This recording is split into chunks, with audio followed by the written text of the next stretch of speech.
Hello दोस्तों, चलिए आज कुछ नया एनर्जी के साथ मिलते हैं आपसे। मैं आशीष कुमार ठाकुर आपका यूट्यूब चैनल साउंडिक एजुकेशन पे आपका स्वागत करते हैं। चलिए आज मिलते हैं, ठीक है। तो नया देखिए आज कुछ नया टॉपिक बात करते हैं, ठीक है।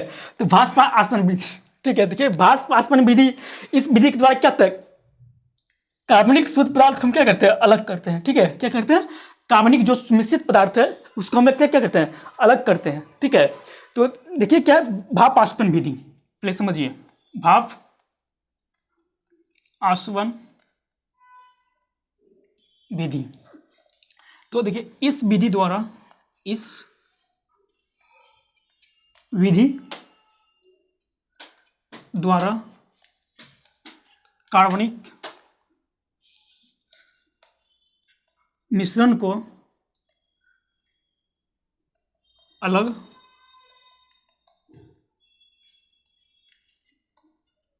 अलग करते हैं। तो इसमें क्या है, जो कार्बनिक जो मिश्रण जो है क्या है, भाप आसवन, इसमें जो कार्बनिक मिश्रण है उसको क्या करते हैं हम लोग, अलग करते हैं। किसके द्वारा, भाप आसवन विधि के द्वारा, ठीक है। तो जिससे कि इसमें कौन से पदार्थ के, आप बोल सकते हैं कि इसमें कौन से पदार्थ अलग करते हैं। इसमें हम क्या करते हैं, जो जल में अघुलनशील पदार्थ हो, क्या जो जल में अघुलनशील, अघुलनशील मतलब समझते हैं, जो घुल नहीं सकता है जल में, जो क्या होता है, घुल नहीं सकता है। मेथिल एल्कोहल जल में घुल सकता है, नहीं घुल सकता है, ठीक है। एसीटोन जल में घुल सकता है, नहीं घुल सकता है, ठीक है। तो इसी एसिटिल्डिहाइड जल में घुल सकता है, नहीं घुल सकता है। तो ये सभी पदार्थ को हम लोग क्या करते हैं, अलग करते हैं। किसके द्वारा, भाप आसवन विधि के द्वारा। तो मेथिल एल्कोहल क्या हुआ, कार्बनिक पदार्थ है, ठीक है। एसिटिल्डिहाइड क्या है, कार्बनिक पदार्थ है, ठीक है। तो इस सब को क्या करते हैं हम लोग, इसमें अलग करते हैं। किसके द्वारा, भाप आसवन विधि के द्वारा, ठीक है। तो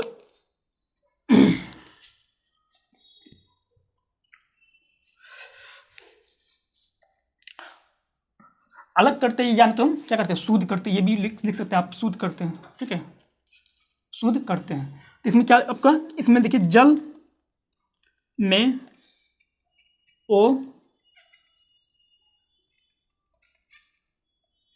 घुलनशील, जल में अघुलनशील पदार्थ को अलग करते हैं, ठीक है। जो जल में क्या हो, अघुलनशील हो, इसे methyl alcohol, methyl alcohol, acetone आदि को हम लोग क्या करते हैं, अलग करते हैं। तो जो ये मेथिल एल्कोहल है और ये एसीटोन है, क्या जल में कभी नहीं घुलेगा, ठीक है।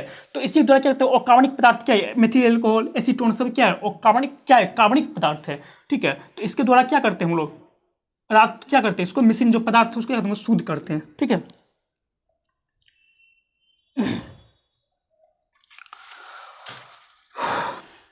चलिए अब हम लोग कुछ पदार्थ के अवयवी कण के बारे में जानकारी प्राप्त करते हैं।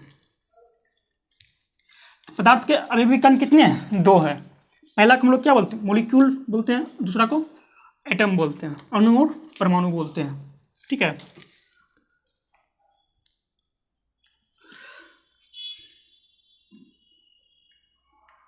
पदार्थ के दो मौलिक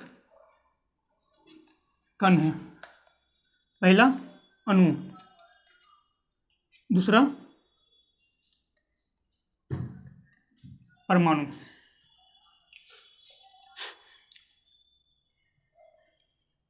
मौलिक कण या इसको अवयवी कण भी बोल सकते, कोई दिक्कत नहीं इसमें, अवयवी कण या मौलिक कण बोलिए, अवयवी कण, ठीक है। तो देखिए अणु पहले क्या है, पहले अणु क्या है, पहले देखिए अणु जो शब्द है किस वैज्ञानिक ने दिया था, अणु जो शब्द है किस वैज्ञानिक ने दिया था। ये अणु शब्द ओस्टवाल्ड ने दिए थे। कौन दिए थे, ओस्टवाल्ड वैज्ञानिक थे, क्या वही ने इसका क्या परिचय दिए थे, किसका, अणु का। तो अणु क्या है, वह सूक्ष्मतम कण, वह सूक्ष्मतम कण जो क्या है, जो स्वतंत्र अवस्था में रह सकता है लेकिन रासायनिक अभिक्रिया में क्या भाग नहीं लेता है। कौन, अणु। तो उसे हम लोग क्या बोलते हैं, अणु बोलते हैं, मॉलिक्यूल बोलते हैं। चलिए इस बात जानकारी प्राप्त करते हैं हम लोग। देखिए तत्व या यौगिक का तत्व यौगिक का वह सूक्ष्म कण जो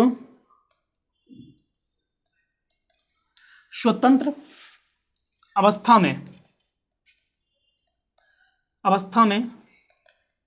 रह सकता है लेकिन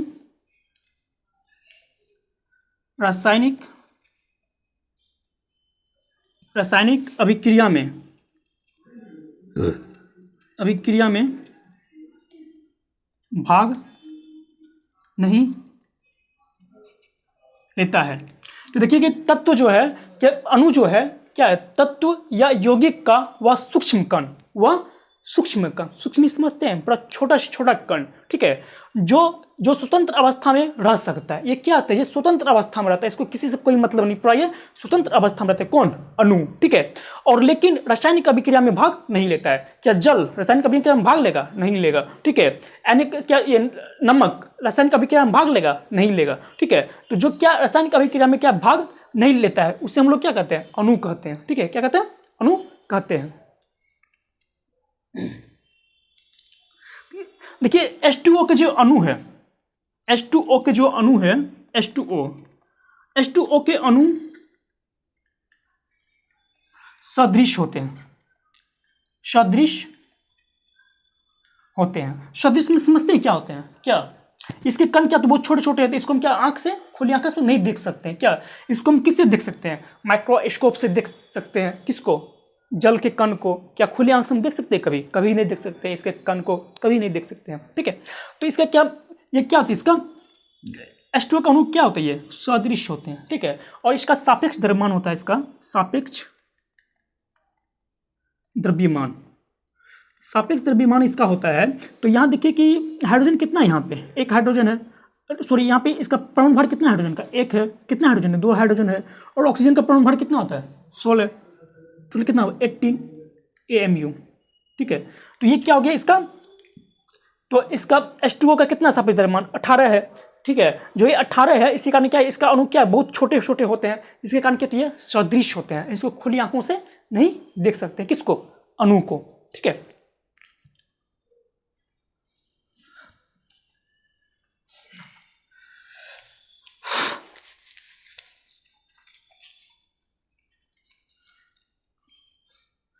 देखिए अणु के कण के बीच अंतर आणविक क्या बल कार्य करते हैं? क्या करते हैं? बल कार्य करते हैं, जिसके कारण क्या होते हैं, इसके अणु आपस में क्या होते हैं? सटे हुए होते हैं, ठीक है। अणु के कण के बीच अंतर आणविक बल होते हैं। क्या होती है? बल होते हैं, जो क्या होते हैं, ये अणु के बीच आकर्षण बल, यानी तो क्या है, आकर्षण बल इसको बोलते हैं, ठीक है। इसके अणु के कण के बीच आकर्षण बल आकर्षण बल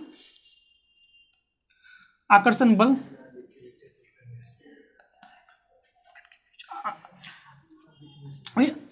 बल क्या, जो आकर्षण बल रहता है, जो क्या एक दूसरे क्या होता है, आपस में अटैच करके रखता है, उसी को हम लोग क्या बोलते हैं? आकर्षण बल को क्या बोलते हैं? अंतराण्विक बल बोलते हैं, ठीक है।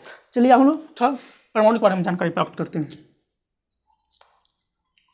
तो H2O ये सब क्या हो गया आपका, इसको कभी क्या रासायनिक अभिक्रिया में कभी भाग नहीं लेगा। तो हाइड्रोजन, ऑक्सीजन सभी क्या है, बहुत छोटे छोटे कण से मिलकर के बने हुए हैं, ठीक है। तो ये क्या है? अणु है। तो ये परमाणु,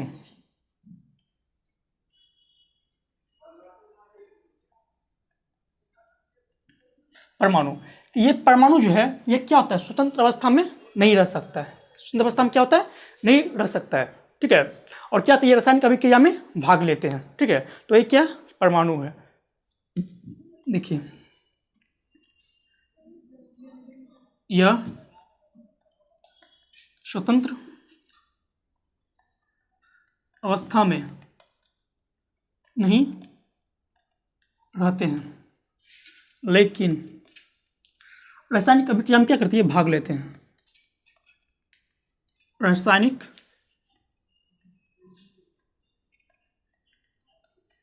अभिक्रिया में भाग लेते हैं।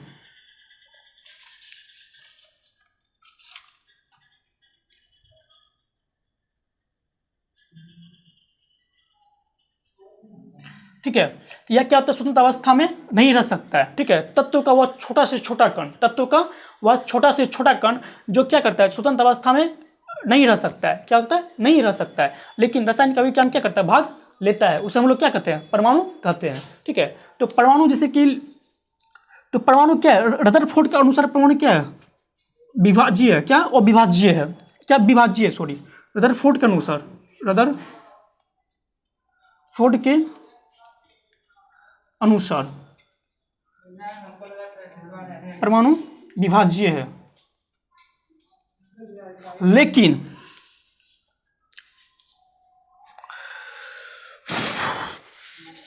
ठीक है, क्या, तो परमाणु विभाज्य है। और परमाणु में क्या होते हैं, प्रोटॉन और न्यूट्रॉन कण होते हैं। परमाणु में प्रोटॉन और न्यूट्रॉन कण होते हैं।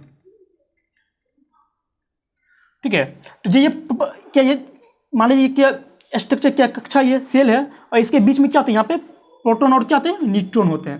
तो इसके चारों ओर क्या करते हैं, यहाँ पे इलेक्ट्रॉन चक्कर लगाते हैं। क्या लगाते हैं, इसके चारों ओर इलेक्ट्रॉन चक्कर लगाते हैं। तो बीच में क्या होते हैं, प्रोटॉन और न्यूट्रॉन होते हैं। किसमें, परमाणु में। और ये जो प्रोटॉन और जो न्यूट्रॉन होते हैं, इसी को हम लोग क्या बोलते हैं, न्यूक्लियन बोलते हैं। क्या बोलते हैं, न्यूक्लियन बोलते हैं। किसको, जो प्रोटॉन और जो इलेक्ट्रॉन जो होते हैं किसके, परमाणु के नाभिक में, उसी को हम लोग क्या बोलते हैं, न्यूक्लियन बोलते हैं। ठीक है, तो आज का क्लास यहीं तक रखते हैं, फिर मिलते हैं अच्छे से अच्छे टॉपिक के साथ। आप लोग प्रॉब्लम हो तो आप लोग कमेंट कर सकते हैं। इसके लिए हम लोग क्या करेंगे, अच्छा से कंटेंट आप लोग के लिए लाएंगे। ठीक है, थैंक यू।